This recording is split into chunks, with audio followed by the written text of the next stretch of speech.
अथ श्रीमीनाक्षी पञ्चरत्नम्। उद्यद्भानुसहस्रकोटिसदृशां केयूरहारोज्ज्वलां बिम्बोष्ठीं स्मितदन्तपङ्क्तिरुचिरां पीताम्बरालङ्कृतां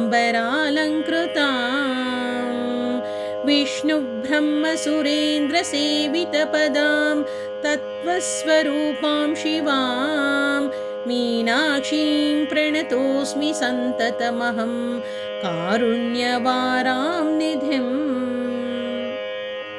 मुक्ताहारलसत्किरीटरुचिरां पूर्णेन्दुवक्त्रप्रभां शिञ्जन्नूपुरकिङ्किणीमणिधरां पद्मप्रभाभासुरां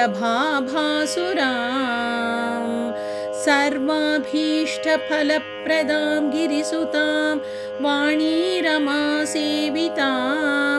मीनाक्षीं प्रणतोऽस्मि सन्ततमहं कारुण्यवारां निधिम्। श्रीविद्यां शिववामभागनिलयां ह्रीङ्कारमन्त्रोज्ज्वलां श्रीचक्राङ्कितबिन्दुमध्यवसतिं श्रीमत्सभानायकीं श्रीमत्षण्मुखविघ्नराजजननीं श्रीमज्जगन्मोहिनीं मीनाक्षीं प्रणतोऽस्मि सन्ततमहं कारुण्यवारां निधिम्। श्रीमत्सुन्दरनायकीं भयहरां ज्ञानप्रदां निर्मलां श्यामाभां कमलासनार्चितपदां नारायणस्यानुजां वीणावेणुमृदङ्गवाद्यरसिकां नानाविधाडम्बिकां मीनाक्षीं प्रणतोऽस्मि सन्ततमहं कारुण्यवारां निधिम्।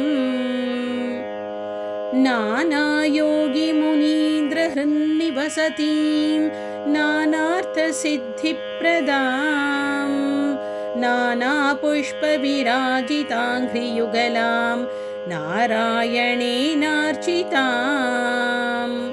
नादब्रह्ममयीं परात्परतरां नानार्थतत्त्वात्मिकां मीनाक्षीं प्रणतोऽस्मि सन्ततमहं कारुण्यवारां निधिम्।